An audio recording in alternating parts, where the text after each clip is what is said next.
os damos la bienvenida en nombre del Ateneo de Badajoz a esta actividad que hemos organizado desde la sección de Historia y Patrimonio, una ruta cultural titulada El legado islámico de Badajoz, y que arrancamos aquí desde la Plaza Alta. Mi nombre es José Manuel Rodríguez Pizarro y voy a ser la persona que realice esta ruta. Antes de comenzar la ruta, vamos a dar la palabra a una integrante de la Asociación Vecinal del Casco Antiguo, porque esta ruta se ha realizado en colaboración con esta asociación.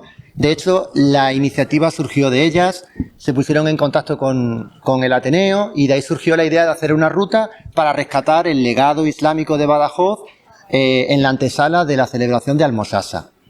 Así que damos las gracias a la asociación vecinal, también a la comunidad islámica de Badajoz. De hecho, por aquí está, creo que Adel. Allí está. Agradecemos mucho también tu presencia, Adel. Y sin más, damos la palabra a Laura, que es la integrante de la Junta Directiva. Bueno, hola, buenos días. Me tengo que poner. Sí. O así, ¿no? Así o como sí. quiera. Bueno, buenos días, yo soy Laura. Nada, solo agradeceros a todo el mundo la participación. Ha sido como abrumador cuando José Manuel nos lo contaba, que no se oye, que tengo poca voz además, yo soy de voz floja. Que cuando nos contaba José Manuel que en 2 días había ya agotado las plazas, fue como abrumador para nosotras y a la vez mucha alegría porque, bueno, nuestra sede de la asociación está ahí. Somos una asociación de vecinos, ahora estamos en una junta directiva nueva desde este año y nuestro objetivo no es más que dinamizar la vida cultural y social del barrio y sensibilizar a través de actividades como esta. Creíamos que era muy importante, ¿no? Porque construir memoria es muy importante para saber quiénes somos y derribar el odio, que en los tiempos que corren es esencial. Así que nada, nada más que decir. Vamos a ver la ruta, perdón, a mi móvil, y que muchas gracias a todo el mundo. Ajá. Bueno, me coge, porfa. Ay, me coges esto, porfa. Sí. Es que si no, no tengo tanta mano. Vale, ahora sí, ¿no? Gracias, Laura. Bueno, pues ahora sí vamos a comenzar la ruta, que tiene una duración prevista de unas 3 horas. No es una ruta muy larga, pero sí que vamos a hacer varias paradas para comentar aspectos que tienen que ver con la historia, el patrimonio de la ciudad y la herencia islámica. Vamos a hablar mucho del Islam, de cómo fue la fundación de la ciudad, de la Alcazaba, por supuesto. Vamos a recorrer parte de ella y acabaremos en el Museo Arqueológico. Las paradas que vamos a realizar van a ser esta primera aquí en la Plaza Alta, en el que vamos a explicar el entorno en el que nos encontramos. Después haremos una segunda parada en la puerta de acceso a los Jardines de la Galera para explicar la importancia que tiene la Torre de Espantaperros y los Jardines de la Galera y el entorno de esa parte oriental del recinto de la Alcazaba. Una tercera parada en la Plaza de San José frente a las Casas Mudéjares. Una cuarta parada frente a la estatua del fundador de la ciudad, de Ibn Marwan. Ahí explicaremos cómo surgió la ciudad de Badajoz. Y ya sí que accederemos al recinto de la Alcazaba de Badajoz a través de la Puerta de Carros, que junto a la Puerta de Yelves, que está próxima, bueno, es una de las entradas principales a la Alcazaba, junto a la Puerta del Capitel y la Puerta del Alpéndiz. Nuestra idea era poder recorrer todo el adarve de la Alcazaba, pero es verdad que no hay tiempo, porque también queremos acceder al Museo Arqueológico Provincial de Badajoz para explicar la importancia de las piezas arqueológicas que alberga este museo relacionadas con la etapa islámica en la historia de la ciudad. Como somos un grupo muy numeroso, más de 100 personas creo, no sé cuántas estaremos ahora aquí, pues en el museo haremos una explicación en el patio de lo que es el museo y las piezas que nos podemos encontrar e iremos subiendo en grupos de 20 personas a verla. La sala es pequeña, se ve bien y vamos por turnos accediendo a la sala dedicada al arte, a la etapa islámica. ¿Vale? Vamos a comenzar, como digo, aquí en la Plaza Alta de Badajoz, que es uno de los lugares, bueno, que durante siglos fue un lugar de un gran trasiego, de una gran importancia. Nos encontramos ya en zona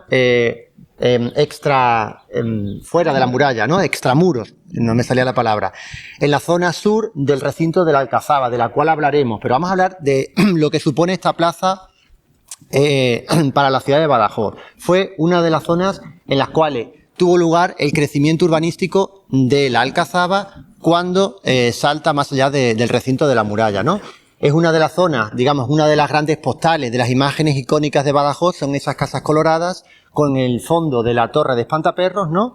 Y ciertos edificios que tienen un gran valor histórico, como este que nos encontramos aquí, las antiguas casas consistoriales, que fueron recientemente, bueno, hace ya, si no recuerdo mal, 10, 15 años, ¿no?, de su rehabilitación y puesta en valor por parte del ayuntamiento, y que recupera esa función institucional que tuvo la sede del Concejo de Badajoz, ¿vale?, en esta Plaza Alta. La Plaza Alta de Badajoz tenemos que enmarcarla como un lugar en el que durante siglos pues tuvieron lugar muchísimos eventos de importancia, como fue el caso de carreras de caballo, festejos taurinos, autos sacramentales, visitas históricas de reyes, de obispos, es decir, era un lugar de comercio, es decir, era una zona de un gran trasiego comercial. También se celebraban los autos de la Inquisición, es decir, era un lugar de festejo, de celebración, y tenía un gran trasiego. Afortunadamente, desde hace 20 años, ¿no?, esta plaza, que era desgraciadamente una zona bastante degradada, se ha podido recuperar y es una zona, bueno, pues muy visitada, muy conocida, donde hay una afluencia de servicios de restauración y hostelería, la recuperación de esas casas, ¿no?, las casas coloradas, con esa decoración geométrica, ¿no?, tan singular, que hacen de un icono esta plaza de Badajoz, ¿no?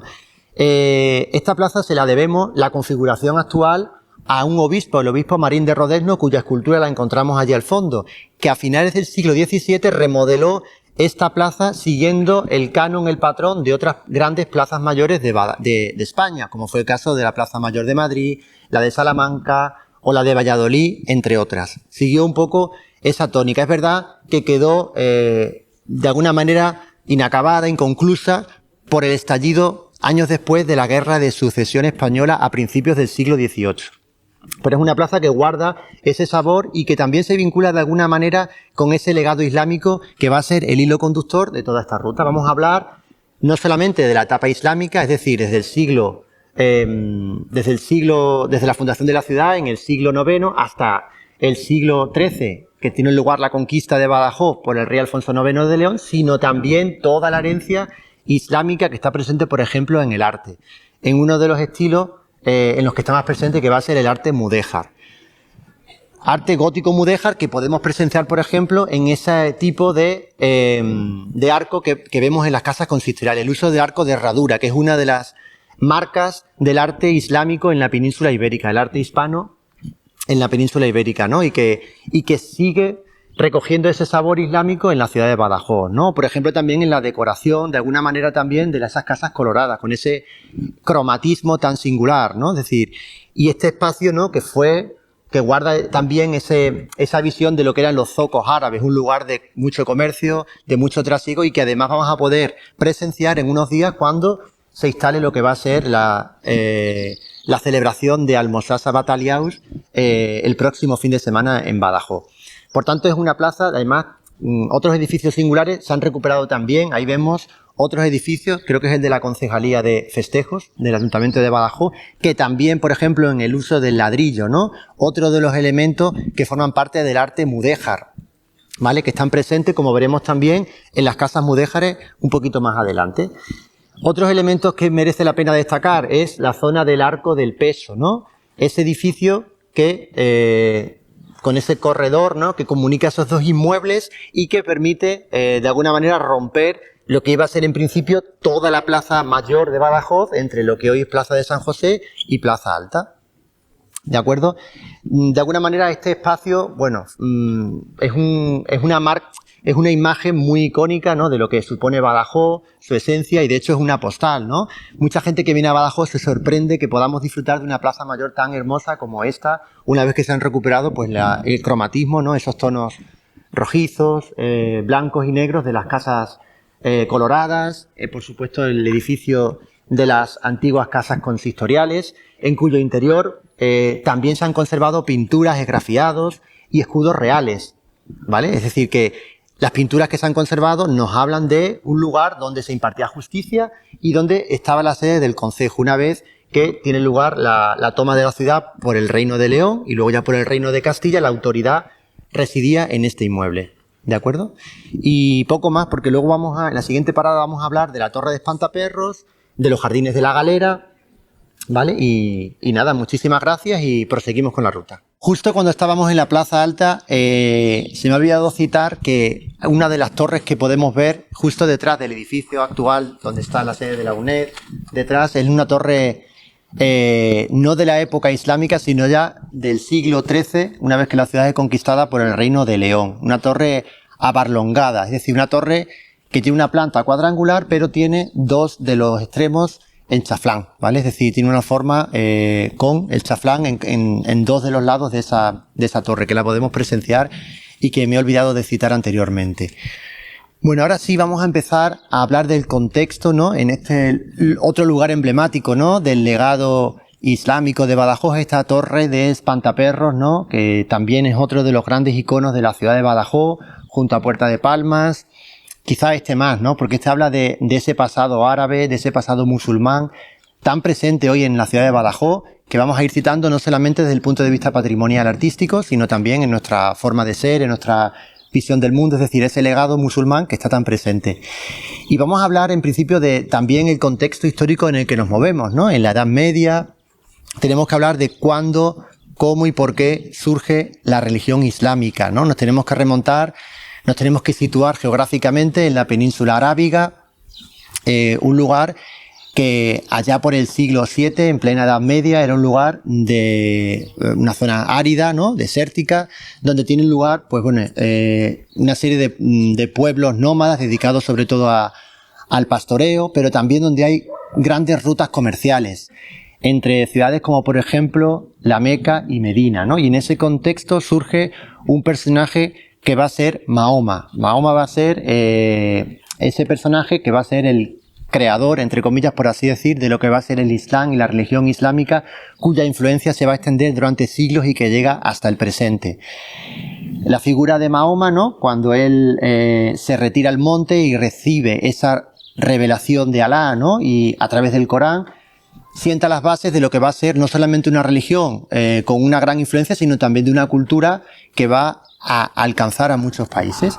Ese va a ser el punto de partida de una religión y una cultura que se va a extender y que va a crear no solamente una religión, sino también un imperio islámico que va a llegar desde los confines del río Indo hasta la península ibérica, ¿no? Y ahí en ese contexto tenemos que situar el Islam, ¿no? Recordemos cuando íbamos al instituto, a la facultad, y recordamos esos 5 preceptos que todo buen musulmán debe de realizar y que además el imán lo podrá recordar, ¿no? El de la oración, la profesión de la fe, es decir, creer en Alá y en su profeta Mahoma, el de el ayuno durante el mes del Ramadán, el de, si no recuerdo mal, las 5 oraciones al día de forma individual, el ayuno, practicar el ayuno y la caridad, y el siguiente, el último, la limosna y la peregrinación a la Meca, efectivamente. Esos son los 5 grandes preceptos que todo buen musulmán debe realizar. Ese es en ese contexto.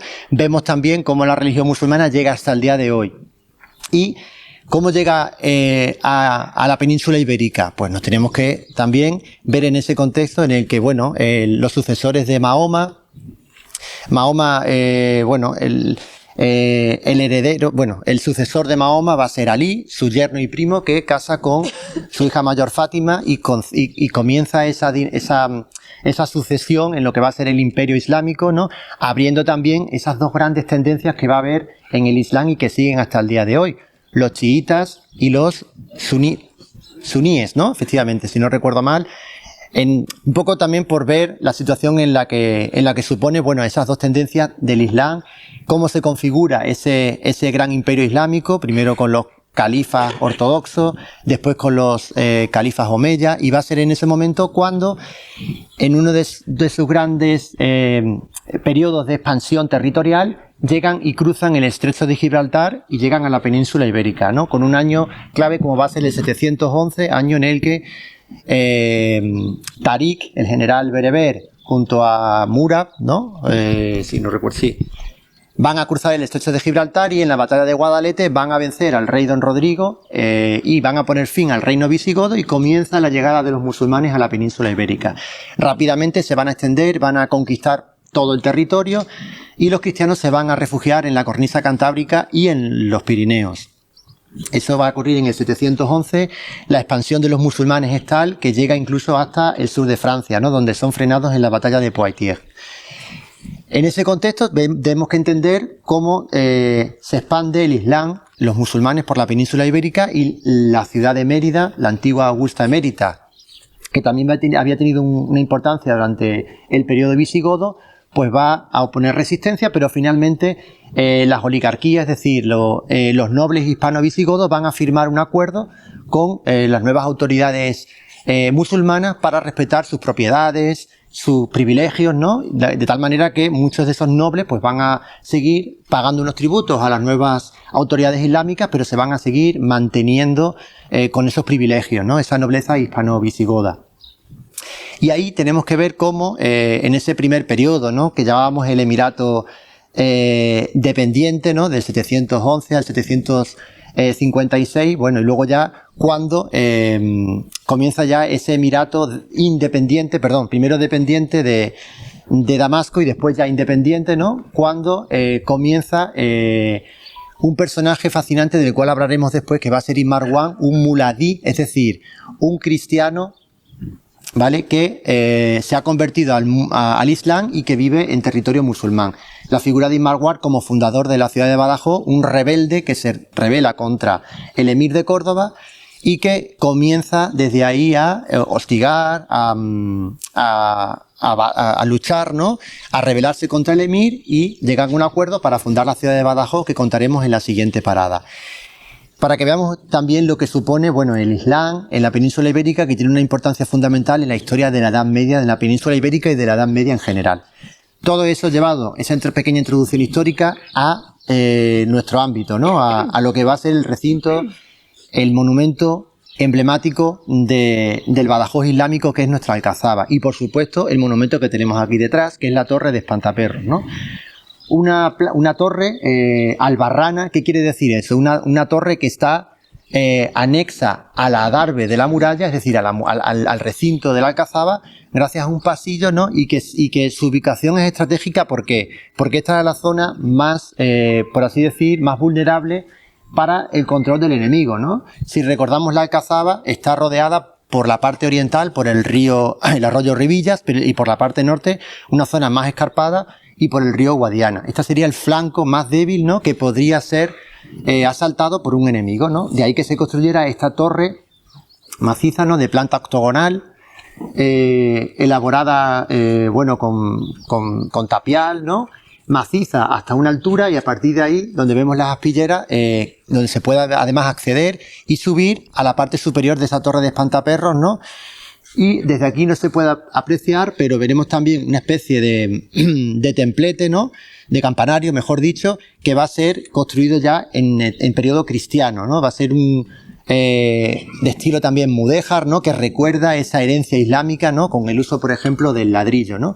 Y en cuyo interior está la famosa campana, ¿no? Que se restituyó por sufragio popular, gracias a una iniciativa de amigos de Badajoz, y muchas personas de la ciudad, instituciones, se sufragó esa campana, que fue destruida en el siglo XIX y que recuerda, bueno, la importancia que tuvo también esta torre, bueno, pues, como decía, para espantar los perros, que ha habido muchas teorías, que me imagino que algunas ya las conoceréis, que hablan de por qué esa denominación de esta torre, ¿no? También nos encontramos cerca de la calle El Brocense y la calle San Lorenzo, que era la antigua judería, ¿no? Una zona donde la presencia de población judía, ¿no? La sinagoga, y que también nos da visión de cómo también es la morfología de las calles, ¿no? Las callejuelas de ese casco antiguo próximo a lo que es la plaza alta de Badajoz, y en este caso a la Torre de Espantaperros. Nos encontramos además en la base, vemos la roca madre, ¿no?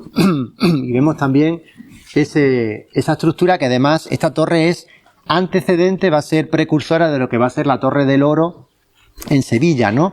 Una construcción realizada por los almohades, ese pueblo bereber del norte de África que cruza el estrecho de Gibraltar para ayudar a los reinos taifas, ¿no? Que estaban siendo hostigados por las conquistas que llevaban a cabo los principales reyes cristianos, sobre todo el rey de León, el rey de Castilla y los reyes de Portugal, ¿no? De acuerdo, ya estamos en torno al siglo XII. Luego lo explicaremos. La mayor parte de lo que se conserva de la Alcazaba de Badajoz es una construcción almohade de este pueblo bereber, justo después de la época de esplendor del reino taifa de Badajoz, de la dinastía de los Haftasíes o Haftásidas. Con los almohades es prácticamente lo que se conserva del recinto de la Alcazaba, es desde esa época del siglo XII, por supuesto con las reconstrucciones que tienen lugar después, ¿no? Y aquí también nos encontramos en el acceso a los conocidos como jardines de la Galera, ¿no? También muy conocidos, digamos, los jardines más cuidados de la ciudad y que guardan muchas reminiscencias históricas. Hay que recordar también todo el sentido de la estética, de la jardinería, de los usos del agua que los musulmanes van a realizar. Se nos viene a la memoria, por supuesto, la Alhambra de Granada, ¿no? En el reino nazarí, pero el uso del agua, ¿no? A través de acequias, de estanques, de norias, que van a ser introducidas por los musulmanes en la península ibérica, ¿no? Aparte de, por supuesto, otro tipo de cultivos, ¿no? Azafrán, albaricoques, en fin, diferentes especies que van a venir también y que siguen presentes en nuestra cultura y en nuestra gastronomía. Los jardines de la Galera, accediendo a la izquierda, me imagino que todo el mundo ya conocerá, se encuentra un edificio del siglo XVI, el edificio de la Galera, que está anexo también al recinto, a las murallas de la Alcazaba y que ha tenido históricamente diferentes usos. Ha sido ayuntamiento, cárcel de mujeres, escuela, y uno de sus últimos usos fue la sede del Museo Arqueológico Provincial de Badajoz desde el año 1938 hasta los años 70, ¿no? Cuando, ya lo explicaremos después en el museo, se decide trasladar al ya reconstruido Palacio de los Condes de la Roca.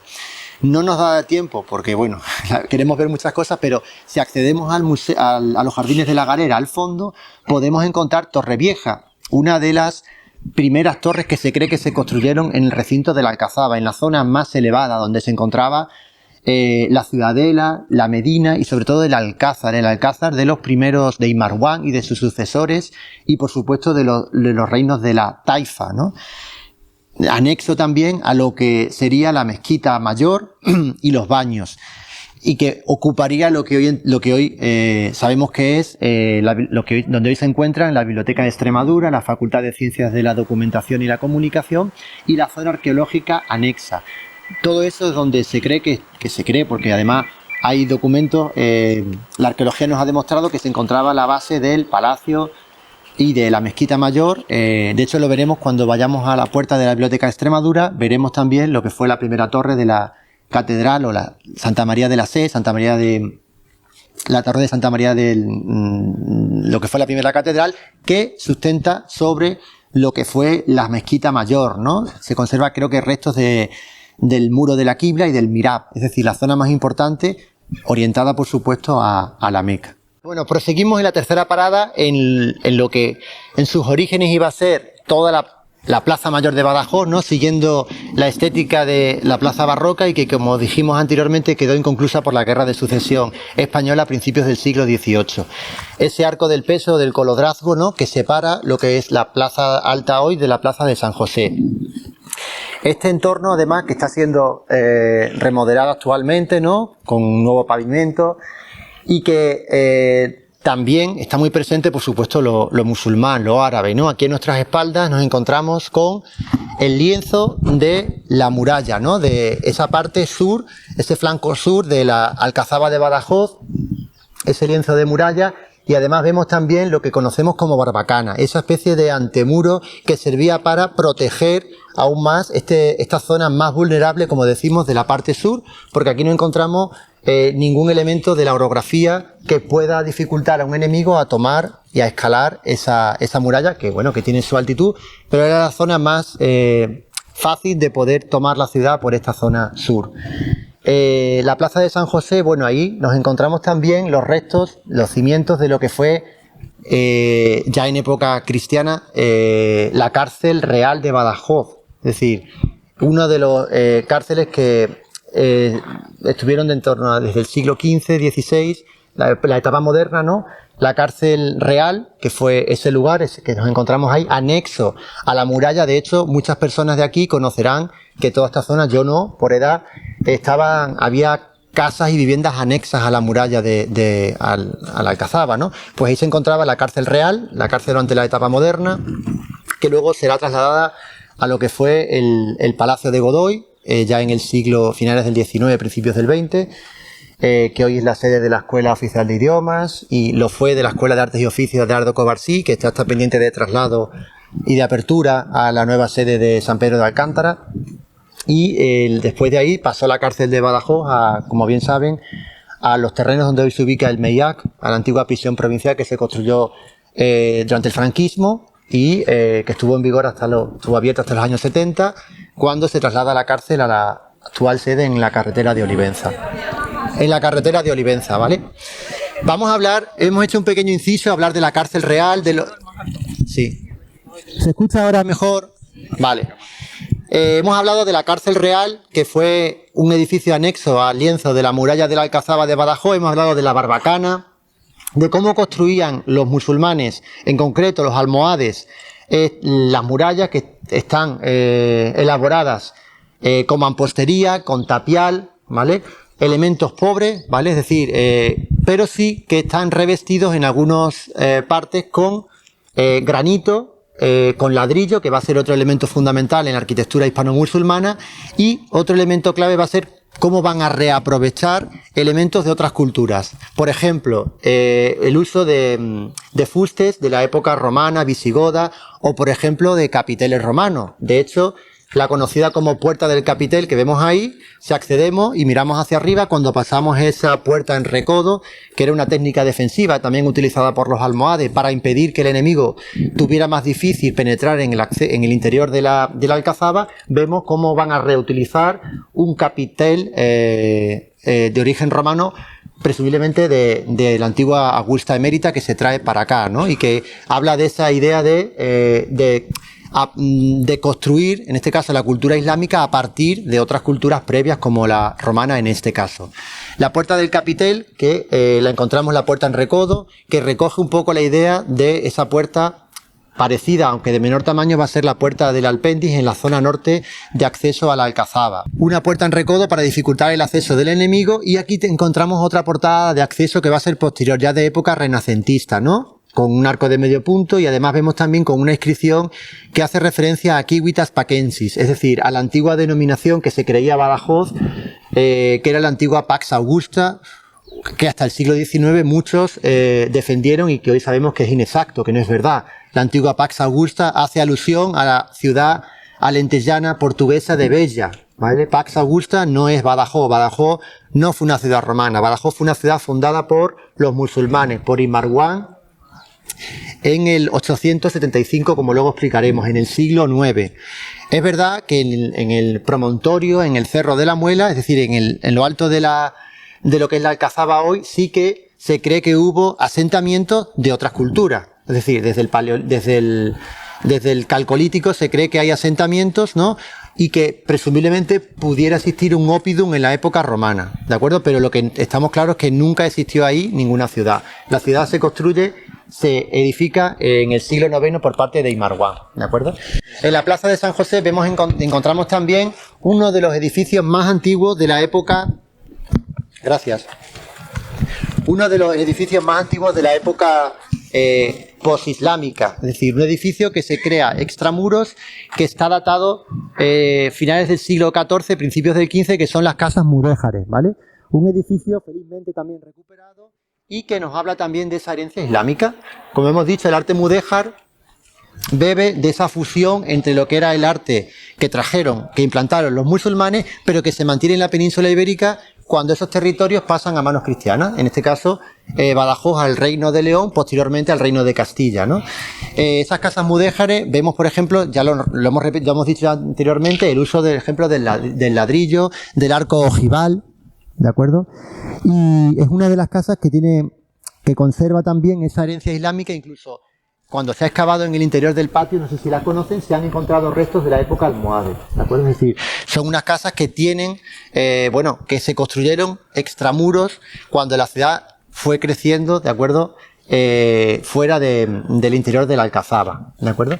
Y por supuesto allá al fondo, aunque ya es de época posterior, pero tenemos que citarlo, ¿no? El convento de las adoratrices, que nos recuerda a cómo era el estilo gótico, pero obviamente no es gótico, es una construcción del siglo XX de estilo neogótico, es decir, que trata de recuperar, pues, por ejemplo, el uso del rosetón, ¿no? El arco también ojival, es decir, nos recuerda la estética de la arquitectura gótica, pero trasladada a la nueva forma, a ese historicismo, a esas corrientes artísticas de finales del siglo XIX y sobre todo principios del siglo XX que pretendían recuperar el arte de la Edad Media, en este caso el gótico.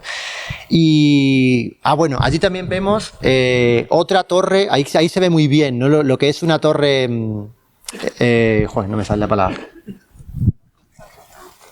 Albarrana, una torre albarrana, ¿por qué? Porque está digamos, separada del lienzo de la muralla, ¿no? Hay un pasillo, ¿vale?, que permite el acceso. ¿Eso para qué se hacía? Para defender mejor esta zona más fácil de tomar por parte del enemigo, ¿de acuerdo? La torre albarrana, en este caso, de planta cuadrangular, ¿vale? La barbacana, otro elemento defensivo, el uso de almenas, por supuesto, otra torre defensiva que vemos aquí de planta cuadrangular. Imaginemos, ¿no?, cómo podría ser la toma de la ciudad y cómo en este caso, quienes estaban dentro de la Alcazaba atacaban al enemigo desde lo alto, ¿no? A través de ese acceso en recodo que dificultaba aún más que se pudiera penetrar en el interior de la Alcazaba. ¿De acuerdo? Y en principio, nada más, vamos a seguir. Bueno, vamos a explicar, aparte de la parte patrimonial, pues bueno, también queremos, bueno, explicar una serie de conceptos relacionados, porque lo creemos también conveniente, ¿no? Ya que estamos hablando de la herencia islámica, ¿no? Y de que esta ruta tiene un objetivo también sensibilizador y, por supuesto, de poner en valor todas las culturas, digamos, que vivan en armonía y, por supuesto, con una visión intercultural, ¿no? Reivindicar la importancia que tiene el origen islámico de Badajoz, ¿no? Y eso trasladado también a las personas que viven en nuestro entorno, ¿no?, que profesan la religión musulmana, con una visión de diálogo, de encuentro intercultural, ¿no?, y que es muy necesario también esa labor, ¿no?, de cuando escuchamos a veces tantos mensajes de discriminación, de odio hacia el extranjero, hacia la persona que no piensa como tú o que no tiene tu misma religión. También queremos rescatar esa visión de encuentro intercultural, ¿no? No solamente cuando hablamos de la historia de Badajoz y hablamos de que Badajoz fue una plaza fuerte, donde hubo muchos conflictos, muchos sitios, muchos asedios, donde la ciudad de Badajoz también fue un lugar donde bueno, se guerreó mucho, pero también fue un lugar de encuentro, es decir, donde convivieron la comunidad musulmana, la comunidad cristiana, la comunidad judía, en muchos momentos de paz y de armonía. Es decir, no solamente hablar de la parte más bélica, sino también de la parte de encuentro, y eso llevado también al día de hoy es muy necesario, ¿no?, a los tiempos que corren, rescatar también, bueno, pues, y aclarar muchos conceptos que se escuchan por ahí, ¿no? Pues desde, por ejemplo, la idea de que es, bueno, una persona árabe, una persona que de la cultura, una persona que procede de la península arábiga, pero también de aquellos países que tienen el árabe como lengua y como cultura, ¿no? Es decir, aclarar esos conceptos de que todos los árabes no son musulmanes, ni todos los musulmanes son árabes, ¿no? De hecho, hay musulmanes, por ejemplo, en países como Bosnia y Herzegovina, como Albania, ¿no?, como Indonesia o Bangladesh, que no tienen nada que ver con la cultura árabe, ¿no? En fin, que tengamos muchas veces la idea de aclarar conceptos en torno a la cultura musulmana. O, por ejemplo, el uso, desterrar el uso denigrante que mucha gente utiliza de la palabra moro, ¿no?, con un uso denigrante. Es decir, hablaremos de personas que proceden del Magreb, del norte de África, de países como Marruecos, Argelia, Túnez, Mauritania o el Sáhara Occidental. Es decir, en redes sociales, en fin, que seamos mucho más críticos y que aboguemos por un diálogo intercultural verdadero entre culturas. Es decir, en un país como España cabemos todos y todas las culturas, todas las profesiones religiosas, porque además en España no hay ninguna religión oficial. España es un estado aconfesional, ¿de acuerdo? Que muchas veces se nos olvidan estos términos, y abogar por una visión mucho más integradora, intercultural, inclusiva con todas las culturas que conviven en nuestro país. En estos jardines próximos a la Alcazaba de Badajoz, por este flanco, ahora sí, por este flanco suroccidental del recinto de la Alcazaba de Badajoz, Hemos elegido este lugar porque se encuentra esa escultura en bronce del fundador de la ciudad, de Imarguán, que fue construida hace unos años por el escultor Estanislao García Olivares, que va a ser el autor además de otra escultura que va a ser instalada próximamente, no lo hemos dicho anteriormente, en la plaza de San José, dedicada al rey Alfonso IX de León. Bueno, un personaje que fue el que conquistó la ciudad por parte del reino de León, que bueno, y que esto ya es algo personal, ¿no? Creo que ya está bastante bien. Es un personaje en el que hay muchas referencias a él, y ahora va a haber una escultura de grandes dimensiones que nos habla también de cómo, se nos cuenta la historia por parte de los poderes políticos o la importancia que se le da a unos hechos históricos y no a otros, ¿no? Lo dejo ahí, simplemente para que sepamos también, bueno, pues que, por ejemplo, en la etapa islámica hubo un periodo de esplendor como fue el de la dinastía Aftásida, de los Aftasíes, ¿no? Que fue un periodo de una gran efervescencia cultural, artística, un periodo floreciente, ¿no? Y del cual quizá pues mucha gente no tiene tan claro cómo vivieron en ese periodo del reino taifa de Badajoz y de la dinastía de los Aftásidas, que se inaugura ese reino taifa con Sabur, que hablaremos de él en el museo cuando veamos la lápida sepulcral que se alberga en el interior de ese museo. Vamos a hablar aquí de la alcazaba de Badajoz, de ese personaje de Imarguán, que empezamos a perfilarlo anteriormente y que fue un muladí, es decir, un cristiano que se convirtió al Islam y que vivió en Al-Ándalus, y que fue un rebelde, fue un hombre muy belicoso, ¿no? Que se enfrentó al emir de Córdoba y que se echó al monte, se rebeló contra él, se refugió en el castillo de Alange y al final llegó a un acuerdo con el emir por el cual le autorizaban a fundar una ciudad en esta zona, en Badajoz, en Bataliaus. Y no llegaron a un acuerdo, puesto que en realidad Imarguán quería fundar la ciudad, pero a la otra orilla del Guadiana, justo en lo que ellos llamaban el Basarnal, hoy el Cerro de San Cristóbal, ¿no? No recibe la autorización del emir para fundar la ciudad de ahí, sino que va a ser en esta parte de la orilla del Guadiana, en la orilla izquierda, en lo que se conoce como el Cerro de la Muela, donde ya se cree que hubo un cierto asentamiento, poblamiento desde la época del Calcolítico. ¿Por qué? Pues bueno, pues está claro, ¿no? El emir quería que si se volvía a levantar contra él, pues tenerlo de esta parte del río, ¿no? Es decir, que el río no supusiera un elemento defensivo para este emir, pues no tan revoltoso y tan belicoso como era Imarguán, este muladí. De origen de Mérida además, ¿no? Y que se levantó contra el emir de Córdoba y que fundó aquí Badajoz en el 875, en el siglo IX. Ya lo hemos dicho, lo que vemos hoy en día del recinto de la Alcazaba, que es bien de interés cultural y monumento histórico artístico desde el año 1931, desde los tiempos de la Segunda República, pues bueno, es de la época almohade del siglo XII. La Alcazaba de Badajoz no lo hemos dicho, pero es una de las grandes alcazabas de la península ibérica de la época islámica, y me atrevo a decir que de Europa, por sus dimensiones, por su estado de conservación, lo cual nos viene a decir que Badajoz sí que conservamos monumentos de una importancia capital, como es nuestra alcazaba almohade del siglo XII, ¿de acuerdo? Aquí, ¿qué vamos a ver? Vamos a presenciar, bueno, diferentes partes de torres defensivas, ¿no? Como es la torre del Horcado y la torre del Pendón. Del Pendón se cree porque era la zona donde presumiblemente se cree que se colocaría algún tipo de estandarte, bandera, puesto que es el vértice de unión entre la parte sur y la parte oeste del recinto de la Alcazaba de Badajoz. ¿Vale? Volvemos a repetir los materiales con los que está hecho: mampostería, tapial, elementos muy pobres, ¿no? Que es lo que luego se intentan revestir en las puertas, bueno, con otros elementos más nobles, como por ejemplo el uso del granito, a veces del mármol, reutilizado de la época romana, ¿de acuerdo?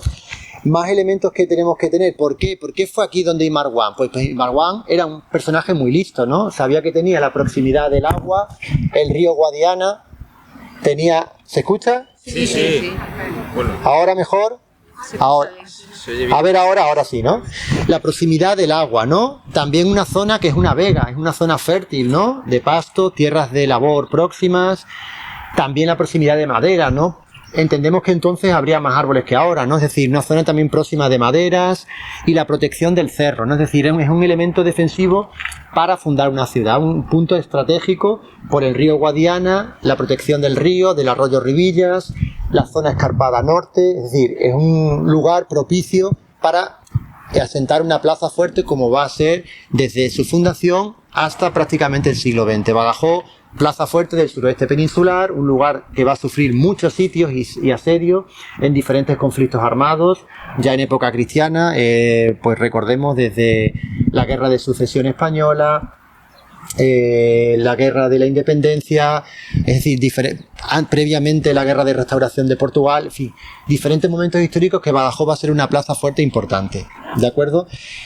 Más aspectos que tenemos que citar de la Alcazaba. Hemos hablado la presencia de torres de planta cuadrangular, como las que presenciamos aquí, de torre octogonal, como hemos visto ya también la torre de Espantaperro o la torre de la Atalaya, ¿de acuerdo? Las torres abarlongadas, es decir, las que tenían en chaflán los dos flancos, como es la que podemos ver desde la Plaza Alta, que además ya no es de época islámica, sino de época cristiana, ¿de acuerdo?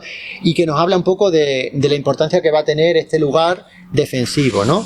En lo alto del cerro de la Muela y Marwan, en la zona más elevada de ese cerro, va a construir lo que va a ser su alcázar, su medina, digamos, su zona palaciega y zona religiosa y zona de baños, ¿no?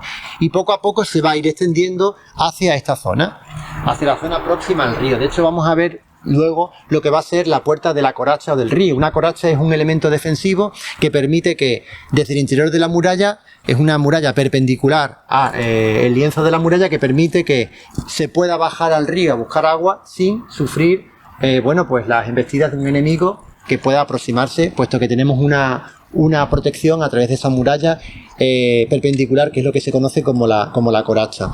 De la muralla se puede decir muchas cosas. Fue una fortificación musulmana, ya lo hemos dicho, entre los siglos 9 y 13, la que mantenemos hoy del siglo XII, pero ¿qué va a ocurrir ya en época cristiana? Entre los siglos XIII y XVI, ya en época moderna va a ser un castillo bajo medieval cristiano, es decir, parte de la población que vivía en el interior de la Alcazaba empieza a despoblarse, puesto que la ciudad empieza a crecer hacia el sur, hacia lo que hoy conocemos como el casco antiguo.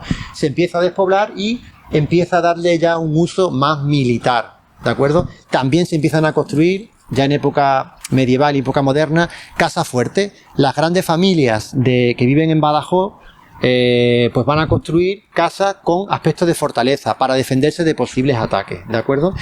Y la época ya entre los siglos XVII y XIX ya sí que se va a convertir en una fortificación moderna, puesto que el recinto de la Alcazaba se va a unir con lo que va a ser la construcción de la fortificación abaluartada. El punto de unión uno de ellos era este, ¿vale? Lo que va a ser la conexión con lo que era Puerta Nueva y el resto del sistema de fortificación abaluartada. Aprovechar el sistema de almohade con el sistema ya en forma de baluarte, ya en época moderna, a finales en el siglo XVII y parte del XVIII, ¿de acuerdo?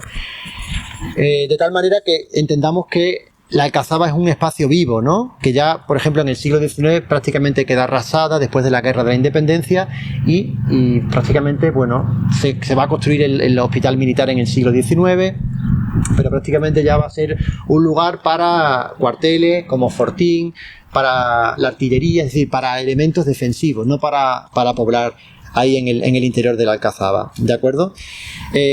Más aspectos que tenemos que citar, bueno, aparte de la escultura de Marwan, también encontramos ahí la ermita de Pajaritos, ¿no? Que es otro elemento ya de la época cristiana, ¿no? Que está próximo con lo que era también el acceso de Puerta Nueva, ¿no? Y el acceso ya también a Puerta Palma, en dirección a Puerta Palma, ¿de acuerdo? Y más que podemos destacar de aquí, hemos hablado del Basarnal, del río Guadiana, ¿vale? Y de esta zona, ¿no? Que sería una de las zonas también que más podían sufrir, bueno, ataques por parte ya en época moderna, del entonces gran enemigo que va a ser Portugal. Recordemos lo que va a ser la guerra de restauración portuguesa a partir de 1640, cuando Portugal consigue recuperar su independencia y Badajoz va a sufrir de manera directa pues los ataques de ese conflicto armado con el país vecino, ¿de acuerdo? Y en principio, bueno, queríamos también, aparte de esa parte histórica, como estamos también, bueno, recuperando esa visión de interculturalidad, de apoyo, de unión entre culturas, bueno, no podemos ser tampoco, no podemos cerrar los ojos hablando, por supuesto, del Islam, de los musulmanes, ¿no? de un pueblo mayoritariamente musulmán y árabe, como es el pueblo palestino, que está sufriendo, bueno, pues una masacre, un genocidio, ¿no? Y que queremos, por supuesto, pues mostrar nuestra solidaridad desde aquí, ¿no? Al sufrimiento que lleva teniendo el pueblo palestino, bueno, pues que está siendo masacrado por el Estado de Israel, ¿no? Y teníamos la oportunidad, bueno, si a Adel le parece bien, ¿no? Y Adel como imán de la mezquita de Badajoz y además como gazatí, de darnos un poco unas claves también, ¿no? De la situación que se vive allí. ¿Se escucha? Buenos días. ¿Se escucha bien? Sí. Bueno, yo me presento, soy Adel Najjar, soy el imán. No me escucha. Soy el imán de la mezquita. Llevo aquí 40 años. Vine con 20 años a estudiar medicina. Me ingresé en la facultad aquí en Badajoz. Al final no he completado, pero bueno, seguía mis actividades en la mezquita. Ahora soy representante musulmán en Extremadura. Y sí, soy de Gaza. ¿Qué se puede contar? Que hemos perdido todo. Hasta nuestros recuerdos. Tu casa donde has nacido, la calle donde jugabas, no puedes distinguir la calle de la casa del vecino. Incluso a veces piensas cuando vuelves a visitar, ¿qué es lo que vas a ver? Has perdido todo. Mis hermanos que iban cada uno construyendo su casa de 4 plantas con sus hijos, el primero se casa, le hace un piso, el otro 8 pisos en una bomba y todos están ahora en las calles. Han perdido todo y les falta la comida porque no hay comida. Si tienes que comprarla en las pocas ayudas que entran, tienes que pagar una cantidad increíble. Compran el tomate una unidad, compran la harina 1 kilo y 3 kilos a 100 euros. Aquí lo compramos por 3 euros, 100 euros paga. Entonces, lo que hemos perdido, cerca de 70.000 nuestros niños. Mi hermano ha perdido 15 nietos, 3 hijas. 50 personas en el mismo piso y otras familias. Es increíble lo que sufrimos. Los que se han ido, bueno, se han ido, pero los que sufren lo que están viviendo. Es que la gente cuando cambia de un sitio a otro, el sufrimiento, no saben qué hacer. No saben trasladarse del norte al sur. Estamos viendo vídeos increíbles que nos dan... La verdad que es difícil. Cuando me invitó Marisa y Laura, yo estaba parado sin actividades. No soy capaz a realizar, a hacer algo, porque por dentro estamos quemados, ¿no? Yo soy palestino musulmán y si fuera el caso al revés, yo estaría con las víctimas. Hoy no estoy con Palestina por ser palestino, no, yo estoy con las víctimas.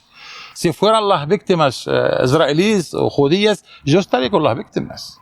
Porque se puede entender que hay conflicto, se puede entenderlo. Bueno, ellos piensan que la tierra es suya, nosotros pensamos que es nuestra. Vale, eso no vamos a entrar. Pero desnudarnos de nuestra humanidad, antes de ser musulmán, ser cristiano, ser judío, somos personas, somos humanos. Entonces, el problema si perdemos nuestra humanidad. Y está en juego hoy el daño, no solamente lo pagamos el pueblo palestino, también todo el mundo va a pagar un precio por lo que está pasando. Porque si permitimos hoy esto a los niños palestinos, ¿qué nos pasará a nosotros aquí? Eso no es... Es difícil, es muy complicado y yo sí quiero transmitir un mensaje al pueblo español desde el mundo musulmán. En las redes sociales, las familias, todos están hablando del pueblo español como la mejor reacción que hay en este mundo. Sinceramente, esto es un mensaje que lo capto, me llega desde los palestinos, desde la sociedad árabe, que están, no es que le extraña, pero están, incluso decían, estaban hablando de Pedro Sánchez como el príncipe andalusí. Entonces, y cómo es un ejemplo para el resto de los gobernantes. ¿Entiendes? Hablar de Pedro con la Andaluz, pero eso es lo que hoy las redes sociales están... entonces eso es, yo que me considero una parte del pueblo español, porque a los 40 años que llevo, mis hijos han nacido aquí, el pasaporte español, somos españoles, pero me siento orgulloso, sinceramente, a pertenecer a esta cultura, a este pueblo, y como estaba explicando José Manuel, si al final esto nos representa a todos, el pasado nos une a todos, esto es Badajoz. Sí. Y tenemos que estar orgullosos y sinceramente, bueno, aprovecho para agradecer a José Manuel, a Marisa, a Laura, a todo el equipo de la asociación por permitirnos esos bonitos momentos. Muchísimas gracias.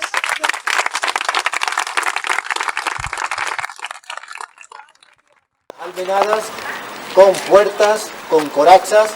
Si seguimos por el camino, por el Adarve, podemos encontrarnos la Puerta del Río de la Coracha, también conocida como Puerta de la Traición, por el suceso que ocurrió entre el rey Alfonso I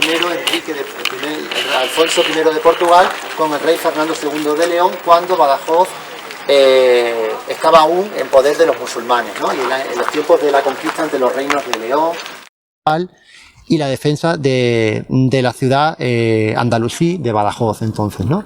Elementos defensivos, hemos dicho también el acceso a los puentes, la coracha, las torres de planta cuadrangular, hemos visto la torre del Pendón, la torre de los Horcados o de la Horca, ¿de acuerdo?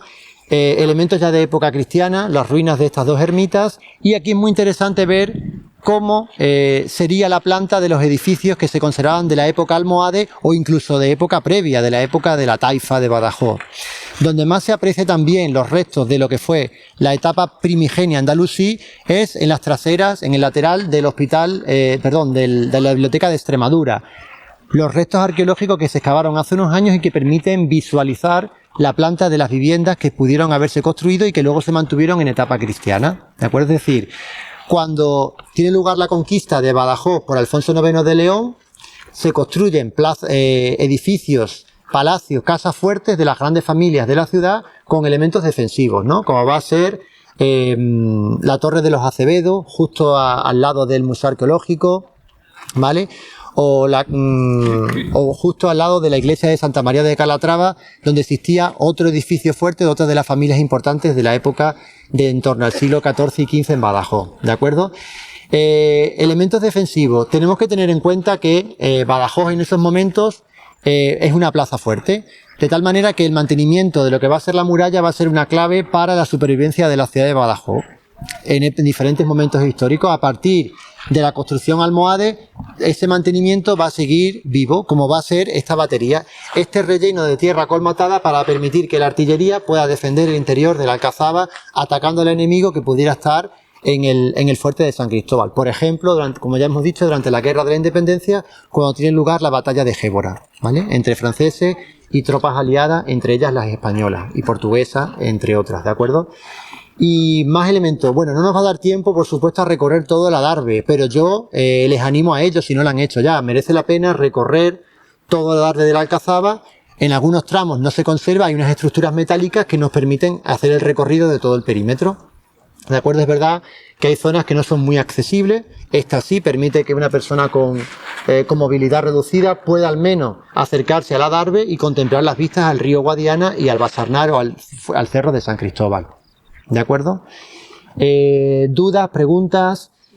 Si continuamos andando por aquí nos vamos a encontrar, no vamos a ir porque quizá va a ser muy largo y ya hace bastante calor, a la izquierda con una de las puertas más antiguas previas a la época almohade, es decir, de la época de la taifa, que es la Puerta de la Coracha, de la Traición o del Río, que permitía a través de la coracha, es decir, de un muro construido en vertical en vertical a la muralla, permitía que se pudieran bajar al río por agua sin ser atacados por un enemigo. ¿De acuerdo? Más adelante nos encontramos con la brecha de las aguas. A finales del siglo XVIII tuvo lugar un corrimiento de tierras, ¿vale? Por unas lluvias que hizo que se deslizara el lienzo de la muralla fuese derruido hacia lo que vemos como la carretera de circunvalación y el río Guadiana, ¿vale? De hecho, se percibe, ¿no?, como la estructura es muy diferente, se ve desde aquí, a lo que es la tapia propia de la construcción almohade del siglo XII. Estamos hablando ya que es una construcción del siglo XVIII, ese tramo de muralla que se reconstruye por ese corrimiento de tierra producido por una riada.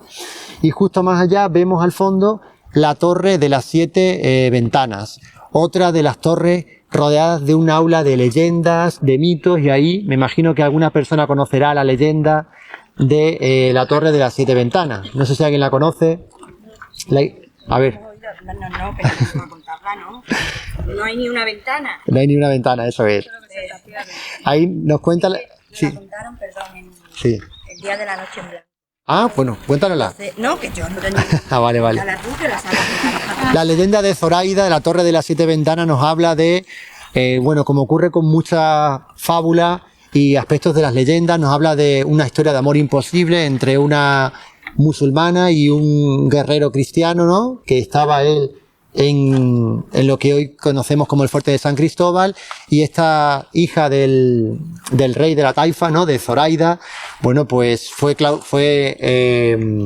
enclaustrada por su padre en el interior de la torre de las 7 ventanas para impedir que se escapase y se fugase con su amor cristiano, ¿no? Historia de amores imposible, y cuentan que ahí murió sepultada, ¿no?, en las tinieblas, y que quienes van por la noche allí escuchan un lamento, ¿no?, que es el espíritu de Zoraida, ¿no?, que lucha, bueno, por esa historia de amor imposible y ese final trágico que tuvo ella, ¿no? De hecho, hay quien habla también que en el interior de la torre de las 7 ventanas se alberga un tesoro, ¿no?, un tesoro maldito, puesto que quien desee excavarlo, bueno, pues va a sufrir las dentelladas de un dragón, si no recuerdo mal, ¿no? Es decir, la Alcazaba afortunadamente está llena de un gran número de leyendas, como por ejemplo también otra, la leyenda de la caldera del Portugués, que esa es muy conocida y que está relacionada con la celebración también del Corpus Christi de Badajoz, donde hace años en la procesión aparecía en el comienzo una persona portando un caldero, y que habla de ese robo de ese estandarte en torno al siglo XIV, ¿no?, de un valeroso portugués que llega a la Alcazaba, roba el estandarte de la bandera de Badajoz, de Castilla, la arrebata y a caballo emprende la huida hacia Portugal, llega a la muralla de Elvas, y ahí, en lugar de permitirle acceder al interior, cierran las puertas y finalmente acaba siendo capturado por los castellanos, ¿no? Pero él antes arroja el estandarte al interior de la muralla de Elvas y dice aquello de mítico de morra uome fique a fama, ¿no? Muera el hombre, quede la fama, ¿no? Puesto que había robado el estandarte de su enemigo, su gran enemigo, que era Badajoz y Castilla, ¿no? Y en represalia es capturado, devuelto a Badajoz, asesinado y quemado en una caldera, ¿vale? Es otra de las leyendas, la de Zoraida y la de el caldero del caldero del Portugués, ¿de acuerdo? Es decir, que hay muchas leyendas que rodean, como por ejemplo en Torrevieja también, cuando vayáis a los jardines de la Galera y veáis Torrevieja, bueno, pues ahí se dice que el espíritu de Imarguán quedó atrapado, puesto que él quedó tan impresionado y tan seducido por la construcción que había hecho, que dijo que quería pervivir siempre en esas piedras, ¿no? Y dicen que en el interior de Torrevieja se conserva también el espíritu vagando de Imarguán en el interior de una de sus construcciones de Torrevieja, ¿de acuerdo? Que era la zona de acceso entre la zona palaciega y la zona extramuros de la entonces Alcazaba de esa etapa. Así que vamos a explicar algunos de los edificios que se construyeron en el interior de la Alcazaba en diferentes momentos históricos. Bueno, esta es la zona más alta, la zona más elevada es la que está más en la parte más oriental del Cerro de la Muela, de este promontorio, ¿no?, que ya dijimos que era un poblamiento donde ya había asentamientos desde el Calcolítico, desde la época romana. Se cree que pudo haber sido un oppidum, es decir, un elemento defensivo de la época romana, que servía para controlar pues toda esta zona de la cuenca media del Guadiana. Cualquiera que vista, desde aquí se divisa parte de la Sierra de San Pedro, incluso podemos llegar en un día con buena visibilidad hasta divisar la Serra de Sao Mamede, ¿no?, en la zona de Marbao, Portalegre, es decir, en la cuenca media, esta zona llana, ¿no?, de del río Guadiana se puede divisar la Sierra de San Pedro, la zona de Sierra de San Mamede, la zona de la Sierra de Alange, la Sierra de... Es decir, es un lugar estratégico para la defensa del territorio. Ahora sí, ¿no? Vale. Por tanto, cuando Aymar Juan decidió, él sabía que aquí podía ser un elemento para construir una plaza fuerte importante, ¿de acuerdo? Bueno, ¿qué elementos nos encontramos aquí en pleno corazón ya de la Alcazaba? En el punto neurálgico donde nació, donde Aymar Juan fundó Badajoz. Bueno, se cree que la zona palaciega, la zona de la Medina, del Alcázar y de la Mezquita ocuparía el solar que hoy en día nos encontramos, en el que hoy en día se encuentra tanto la Biblioteca de Extremadura como la Facultad de Ciencias de la Documentación y la Comunicación de la Universidad de Extremadura, que es a su vez un inmueble del siglo XIX, albergaba el antiguo hospital militar, construido a mediados del siglo XIX y que estuvo en uso, creo, hasta los años 70, puede ser, ¿no? Sí. Estuvo en uso para personal militar, ¿no? Del ejército, ¿vale? Este edificio durante siglos, bueno, durante parte del siglo XIX fue el único edificio que se conservó en un estado aceptable dentro del interior de la Alcazaba.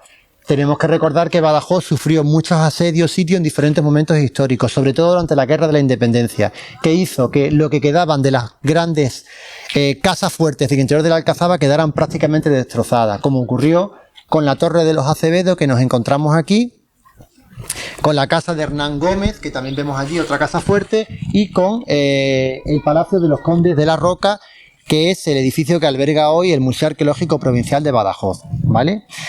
¿Qué podemos encontrar en la Biblioteca de Extremadura? Bueno, la Biblioteca de Extremadura, que abrió sus puertas creo que en torno al año 2001, que es la cabecera del sistema bibliotecario extremeño, en el que se albergan pues nuestros grandes tesoros bibliográficos, entre ellos la Biblioteca de Extremadura, la Biblioteca de Barcarrota, sí que hay elementos patrimoniales y arqueológicos. Se conservan parte de los cimientos de lo que se presume que fue el palacio de Aymar Juan y después de los reyes de la Aftásida, ¿vale? Es decir, si entramos en el salón de actos de la Biblioteca de Extremadura podemos encontrar parte de esos restos y aquí en el interior lo que fue restos de la mezquita, que después fue reconvertida en la primera catedral de la ciudad, la Catedral de Santa María.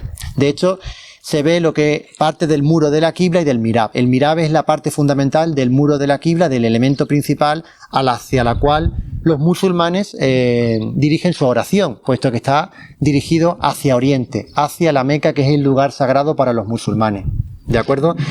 Eso se puede visitar, hoy no, está cerrada, ¿no? Pero se puede visitar la Biblioteca de Extremadura y ver también los restos más antiguos de la ciudad, del origen, del embrión, del nacimiento de la ciudad. Esta zona elevada, puesto que luego la ciudad fue creciendo hacia el oeste, hacia el río Guadiana, cuando ya tiene lugar diferentes ampliaciones. De hecho, se cree que tuvo una primera muralla de la época marwánida, pero también una muralla interior para la Medina, es decir, para el Alcázar, la Medina y la Mezquita, la zona noble donde vivía la élite dirigente de la ciudad, ¿de acuerdo? Entre ellos Aymar Juan y sus sucesores.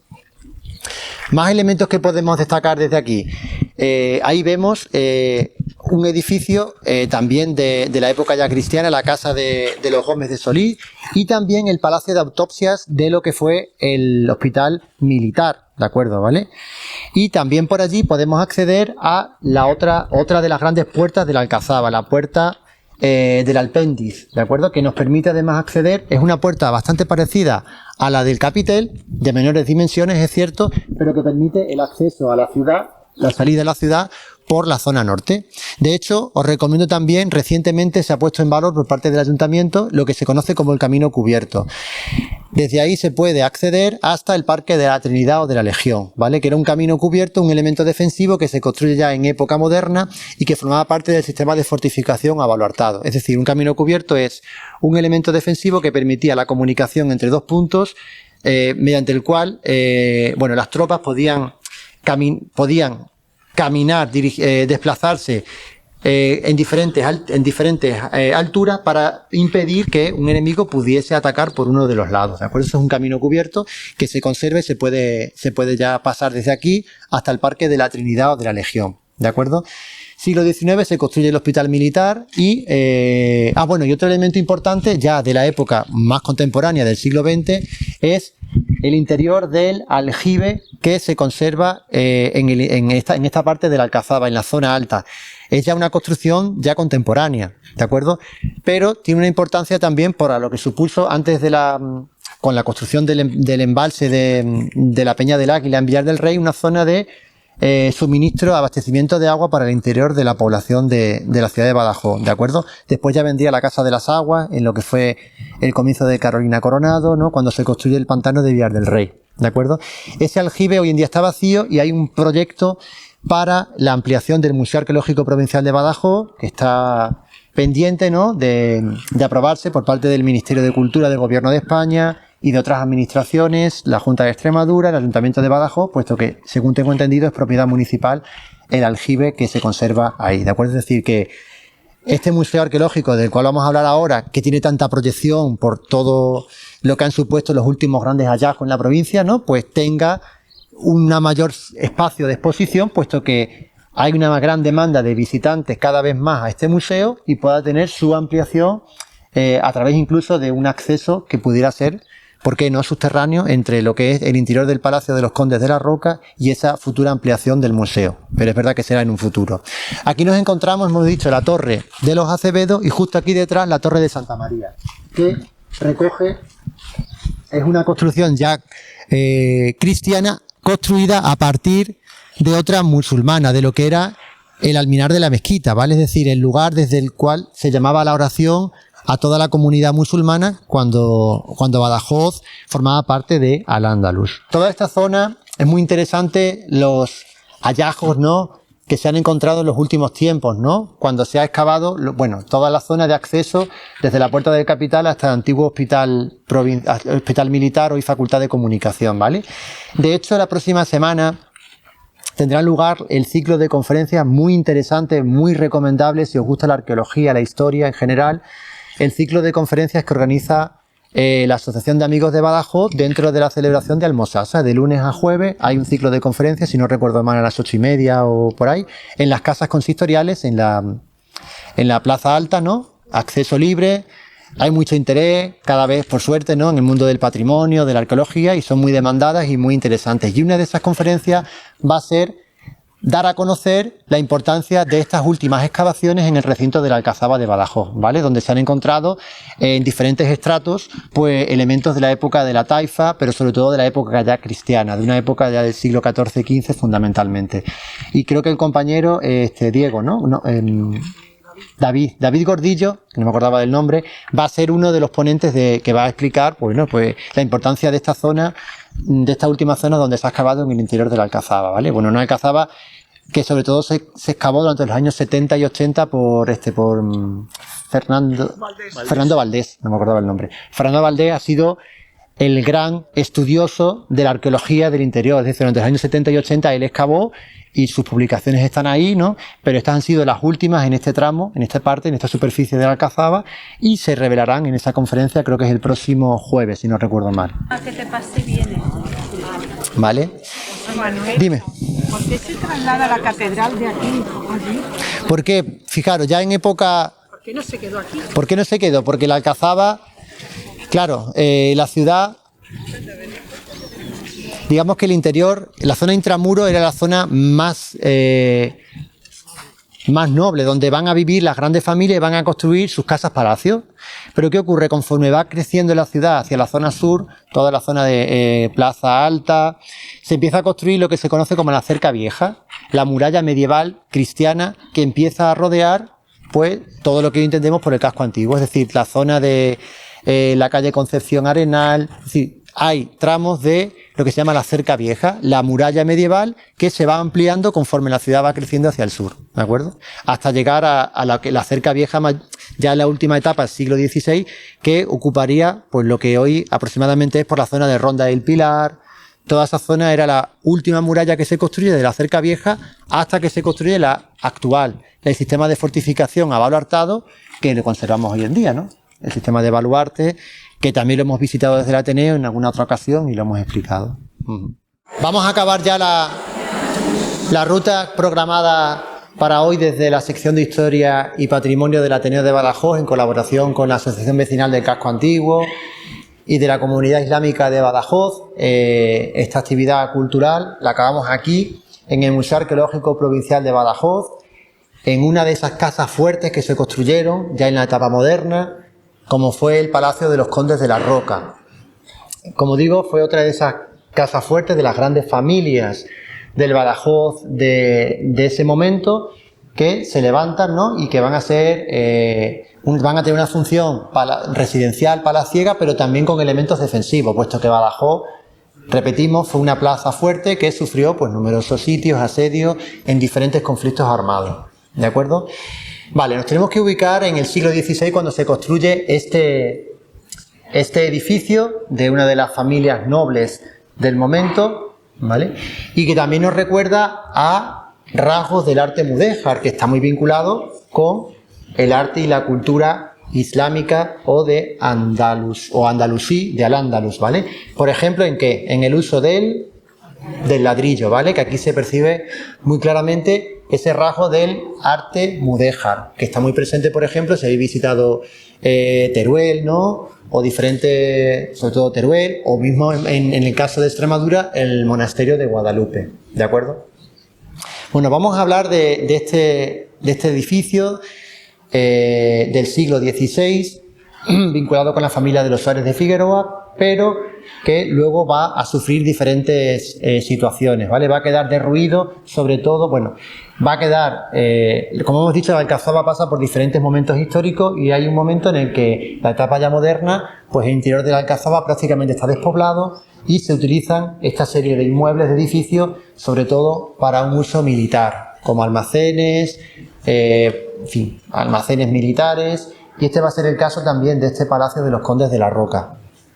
En el caso de este edificio va a quedar prácticamente derruido tras la Guerra de la Independencia y se mantiene así durante gran parte del siglo XIX y del XX. De hecho, hay fotografías, ¿no? de la Alcazaba que se pueden ver en internet, ¿no? En redes sociales, en grupos que hay de cultura, de historia de Badajoz, que se ve prácticamente un interior de la Alcazaba derruido, a excepción del hospital militar, que ese sí que tuvo un uso, en este caso asistencial, sanitario, ¿vale?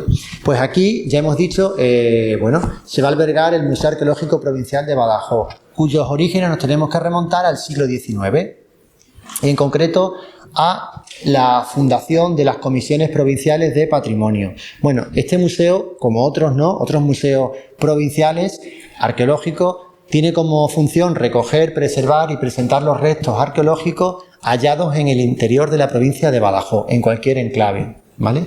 De hecho, contiene más de 20.000 piezas, ¿no? Desde las primeras manifestaciones que se tienen noticia en la provincia de Badajoz, que se datan de hace unos 750.000 años, ¿vale?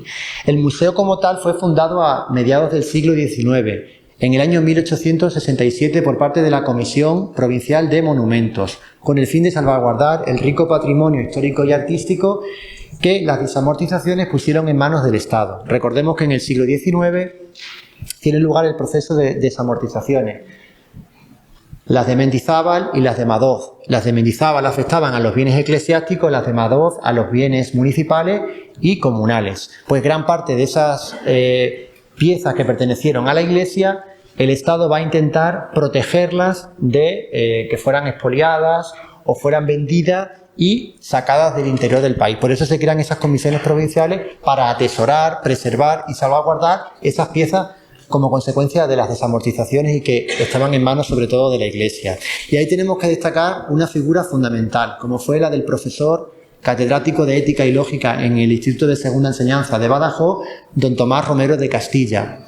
Este filósofo, escritor, propulsor de las ideas krausistas en Badajoz, uno de los grandes personajes históricos del siglo XIX en Badajoz, aparte de su labor académica, intelectual, también va a tener una labor fundamental en la salvaguarda del patrimonio histórico, puesto que él se va a encargar de recopilar, clasificar y documentar todos los fondos que va a albergar este museo. Él, de alguna manera, fue el padre de este museo, es el origen de que hoy podamos disfrutar de todas las piezas que se conservan aquí.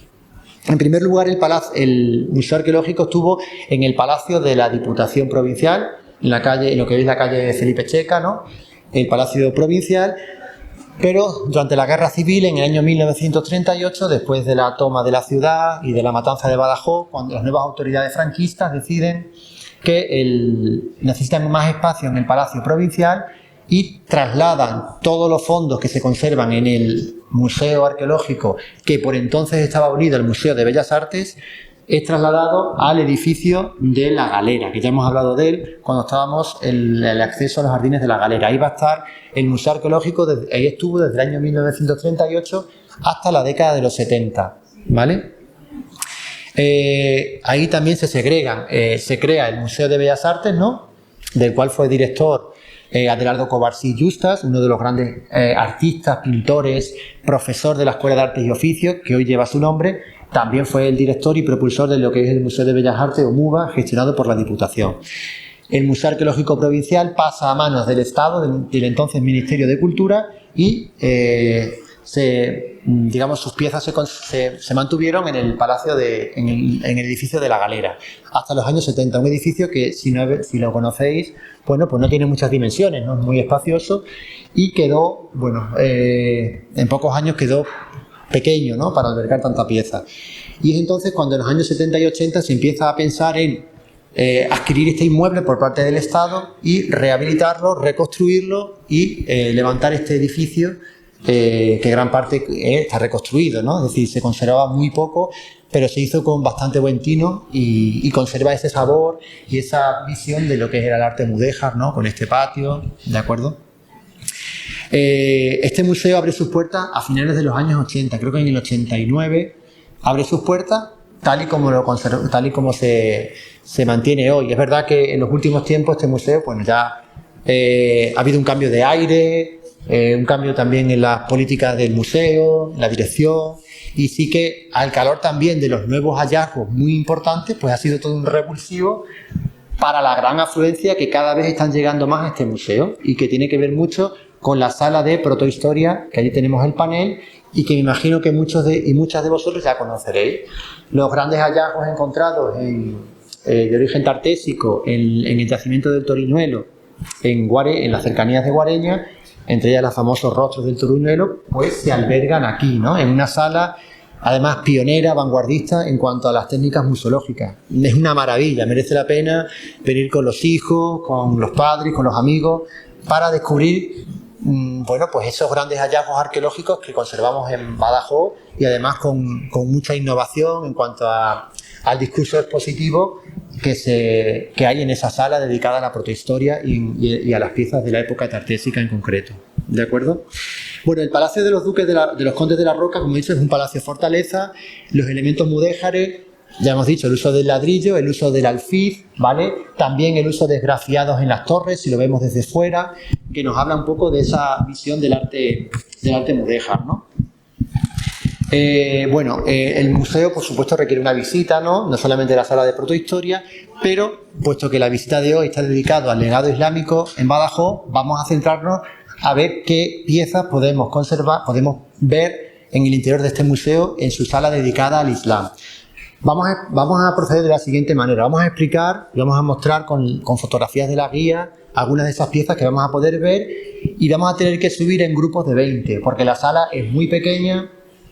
Creo que son 7 las piezas que se pueden ver y no podemos ir todos a la vez. Yo lo voy a explicar, lo que se puede ver. Vamos subiendo de grupos de 20, vamos bajando y vamos subiendo y nos vamos organizando así porque no cabemos. Somos un grupo tan numeroso, la verdad que estamos un poco desbordados porque no creíamos que íbamos a tener tanta afluencia, gratamente, ¿no? Así que esto demuestra también que la gente tiene mucho interés en su historia, en el patrimonio y en conocer más de dónde venimos, ¿no? Bueno, vamos a ver y vamos a remontarnos otra vez a la historia, ¿no?, de Al-Ándalus y de Batallaus, de la fundación de la ciudad de Badajoz, ¿no? Bueno, no son muchos los restos que se conservan de la época islámica en este museo arqueológico, ¿no? Durante los 355 años en los que Badajoz formó parte de Al-Ándalus, bueno, desde su fundación en el 875 por Ibn Marwan hasta el 1230, que es conquistada la ciudad por el rey Alfonso IX de León, obviamente hubo construcciones y hubo elementos artísticos. Es verdad... Joder, que se me cae esto. Es verdad, ahora es mejor así, es verdad que el arte islámico, bueno, pues sobre todo se basa en la arquitectura. En cuanto a pintura y escultura, no hay una gran producción artística, pero eso no desmerece la importancia que tiene el arte hispano-musulmán de esos tiempos, ¿no? ¿Por qué se destaca el arte hispano-musulmán? Sobre todo por el uso de materiales perecederos, ¿vale?